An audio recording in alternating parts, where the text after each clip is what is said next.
নতুন বিনিয়োগকারীদের জন্য আজকের ভিডিওটা কিন্তু অনেকটাই গুরুত্বপূর্ণ। 2025 থেকে 30 সালের মধ্যে আমাদের বিনিয়োগ করার জন্য বিভিন্ন রকম মিউচুয়াল ফান্ডের মধ্যে আমাদের বিনিয়োগ করার জন্য কিছু গুরুত্বপূর্ণ স্টেপস ফলো করতে হচ্ছে। কি কি স্টেপস? যেমন যে সমস্ত ফান্ডের মধ্যে একেবারে ঝুঁকিটা কম রয়েছে সেই সমস্ত ফান্ডগুলিকে আমাদেরকে খুঁজে বের করতে হবে। দ্বিতীয়ত হচ্ছে যে সমস্ত ফান্ডের মধ্যে বিনিয়োগের সময়সীমাটা দেখতে হবে। তাছাড়া এর এক্সপেক্ট রেশিও দেখতে হবে। তাছাড়া এর রিভিউ দেখতে হবে।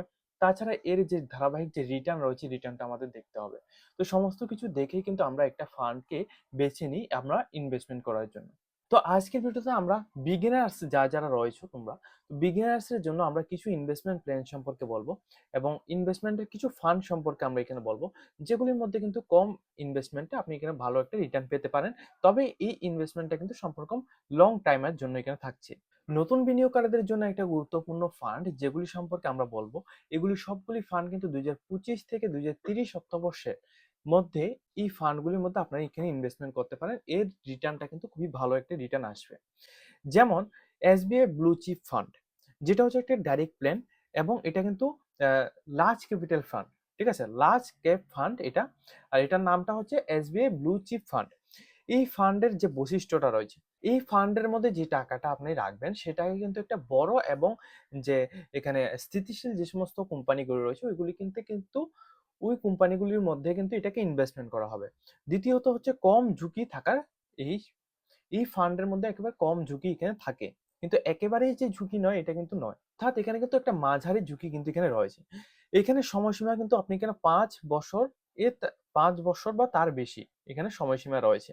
এবং কেন এই ফান্ডকে আপনি এখানে বেছে নেবেন? নতুনদের জন্য এই ফান্ড, অর্থাৎ বিগিনার্স যারা আপনারা এই ভিডিওটা দেখছেন আপনাদের জন্য, বা স্টুডেন্টস যারা আপনারা দেখছেন আপনাদের জন্য কিন্তু এই ফান্ডটা অনেকটাই ভালো। আমাদের এখানে রিসার্চের মধ্যে এখানে রয়েছে। আমাদের লিস্টে দ্বিতীয় যে ফান্ডটা রয়েছে সেটা হচ্ছে access growth opportunity fund. Access growth opportunity যে ফান্ডটা রয়েছে এটা হচ্ছে আপনাদের লার্জ এবং মিডল ক্যাপ ফান্ড, অর্থাৎ লার্জ এবং মিডল ক্যাপ ফান্ড। তো লার্জ এবং মিডল ক্যাপ যে ফান্ড রয়েছে এই ফান্ডের যে বৈশিষ্ট্যগুলি, এই ফান্ডের যে ডাইভারসিয়েশন যেটা রয়েছে এটা কিন্তু খুবই ভালো। তাছাড়া দ্বিতীয় কথা হচ্ছে এর ফান্ডের যে ঝুঁকির পরিমাণটা এটা কিন্তু মাঝারি একটা ঝুঁকির পরিমাণ। সময়সীমাটা 5 বছরের বেশি। কেন আপনি এই ফান্ডের মধ্যে বেছে নেবেন? এখানে বৃদ্ধির যে সম্ভাবনাটা রয়েছে এটা কিন্তু অনেকটাই বেশি। অর্থাৎ আপনাদের যে গ্রোথটা থাকবে, যে পেমেন্ট আপনি এখানে যে ইনভেস্টমেন্টটা করবেন, এটার যে গ্রোথটা রয়েছে, গ্রোথটা কিন্তু অনেকটাই বেশি। আর ঝুঁকিও কিন্তু এখানে সীমিত ঝুঁকি রয়েছে। ঝুঁকি যে একেবারেই নয় এটা কিন্তু নয়। মিউচুয়াল ফান্ড বলতে এখানে ঝুঁকি কিন্তু থাকবেই। তৃতীয় যে ফান্ডটা রয়েছে সেটা হচ্ছে প্যারাপ্রাক্স, এখানে ফ্লিক্স ক্যাপ ফান্ড। ঠিক আছে, অর্থাৎ এই ফান্ডের মধ্যে আপনাদের যে ঝুঁকির পরিমাণটা রয়েছে এটা কিন্তু অনেকটা এখানে মাঝারি বা উচ্চ লেভেলের এখানে রয়েছে, অর্থাৎ একটু হাই লেভেলের এটার মধ্যে রয়েছে, কিন্তু এখানে যে সময়সীমাটা রয়েছে এটা কিন্তু 5 বছর। এবং এই ফান্ডটা আপনি এখানে বেছে নেবেন কেন? এই ফান্ডের যে পোর্টফোলিওটা রয়েছে এটা কিন্তু খুবই ভালো।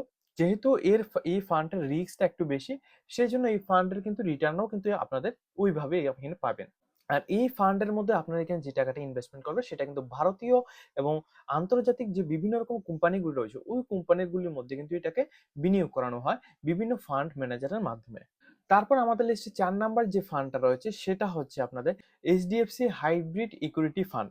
এইচডিএফসি হাইব্রিড ইকুইটি ফান্ড, এই ফান্ডটা একটু ব্যালেন্স ফান্ড। ঠিক আছে, আপনাকে ব্যালেন্সের একটা ব্রাঞ্চ।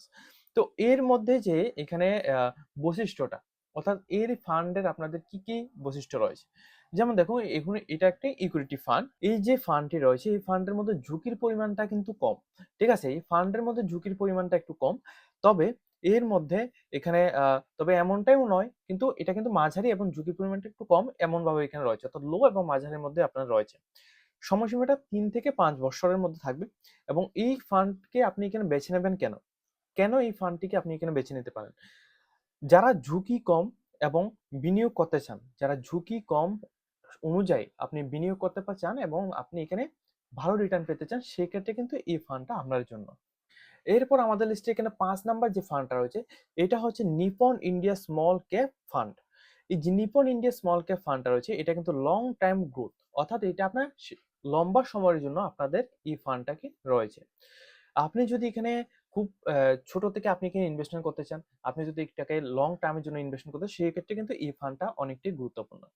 এই ফান্ডের মধ্যে আপনি এখানে বিভিন্ন রকম যে ছোট ছোট যে সমস্ত কোম্পানিগুলো রয়েছে, ওই ছোট ছোট কোম্পানিগুলির মধ্যে কিন্তু আপনাদের টাকাকে ইনভেস্টমেন্ট করানো হয়।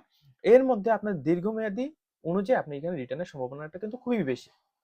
তাছাড়া এই যে ফান্ডটি রয়েছে, এই ফান্ডের মধ্যে রিস্কের সম্ভাবনাটা কেমন? রিস্কের সম্ভাবনা কিন্তু একেবারে উঁচু, অর্থাৎ আপনার রিস্ক কিন্তু অনেকটাই বেশি। তাছাড়া এর যে সময়সীমাটা আপনি এখানে ইনভেস্টমেন্ট করতে হলে মিনিমাম ৭ থেকে ১০ বছরের জন্য আপনি এখানে ইনভেস্টমেন্ট করতে পারেন। তাহলে আপনি একটা ভালো একটা রিটার্ন পাবেন। আর এইটাই, এই ফান্ড যে রয়েছে, এই ফান্ডটা আপনি এখানে কেন এখানে চয়েস করবেন? প্রথমত এই ফান্ডটা হচ্ছে একটা দীর্ঘমেয়াদী একটা ফান্ড, এবং এই দীর্ঘমেয়াদী ফান্ডের মধ্যে আপনাদের রিটার্নের পরিমাণটা কিন্তু সেভাবে এখানে পাওয়া যায়। ঠিক আছে? তো আপনি যদি এখানে চান Nipon India small cap fund, যেটা কিন্তু লং টার্ম গ্রোথ এর একটা ফান্ড, এই ফান্ডের মধ্যে আপনি এখানে বিগিনার্স যারা রয়েছেন আপনারা ইনভেস্টমেন্ট করতে পারেন। তাছাড়া আমি এখানে আপনাদের বিগিনার্স যারা আপনারা রয়েছেন, আপনাদের বিগিনার্সদের জন্য কিছু টিপস আমি এখানে বলছি।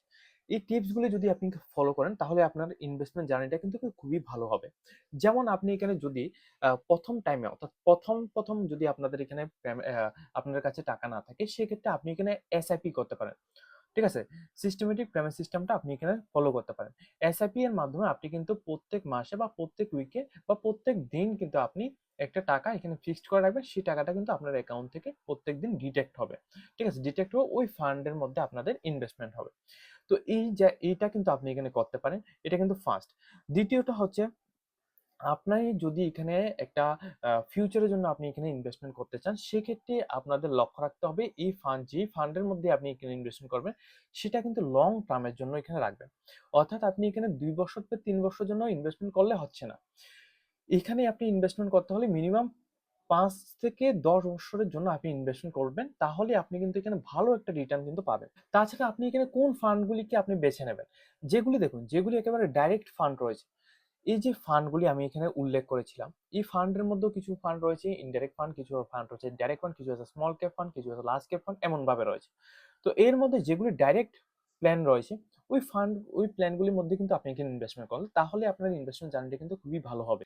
তাছাড়া আপনারা যারা বিগিনার্স রয়েছেন, আপনাদের একটা গুরুত্বপূর্ণ একটা ইনফরমেশন আমি দিয়ে দিচ্ছি। আপনারা যখনই ইনভেস্টমেন্ট করবেন, তখন কিন্তু আপনাদের মাথায় একটা চিন্তা অবশ্যই থাকে যে আপনারা এখানে যে ইনভেস্টমেন্টটা করলেন, এখানে ইনভেস্টমেন্টের যে টাকাটা আপনি এখানে দিলেন, ওই টাকাটা কত পার্সেন্ট এখানে গ্রোথ হয়েছে?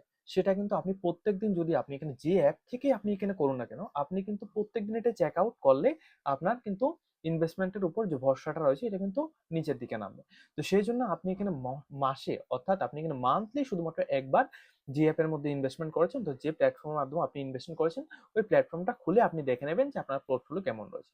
দেখুন, মিউচুয়াল ফান্ডের মধ্যে আপনি যখনই ইনভেস্টমেন্ট করেন, যে কোনোই ফান্ডে হোক না কেন, আপনার যে যে ফান্ডটা রয়েছে, ওই ফান্ডটা গ্রোথ হতে অনেকটাই টাইম লাগবে। যদি আপনি চান একেবারে স্লো টাইমের মধ্যে আপনি এখানে, স্মল টাইমের মধ্যে আপনি এখানে ইনভেস্টমেন্ট করতে, সেক্ষেত্রে কিন্তু মিউচুয়াল ফান্ড একেবারেই খুবই কম রিটার্ন আপনি এখানে পাবেন। ঠিক আছে? যদি আপনি এখানে লং টার্মে যদি এখানে চান, সেক্ষেত্রে কিন্তু আপনি এখানে ভালো রিটার্ন পাবেন। এটা কিন্তু বিগিনারদের জন্য খুবই ভালো একটা সুযোগ। ঠিক আছে? তো আপনাদের এখানে যে ফান্ডের কথা এখানে বলেছি, এই ফান্ডগুলির মধ্যে আপনি ইনভেস্টমেন্ট করতে পারেন। এই ফান্ড রিলেটেড আমরা কিন্তু ডেডিকেটেড ভিডিও আমরা এখানে নিয়ে আসবো। অবশ্যই কিন্তু আপনারা আমাদের চ্যানেলটিকে সাবস্ক্রাইব করে রাখবেন।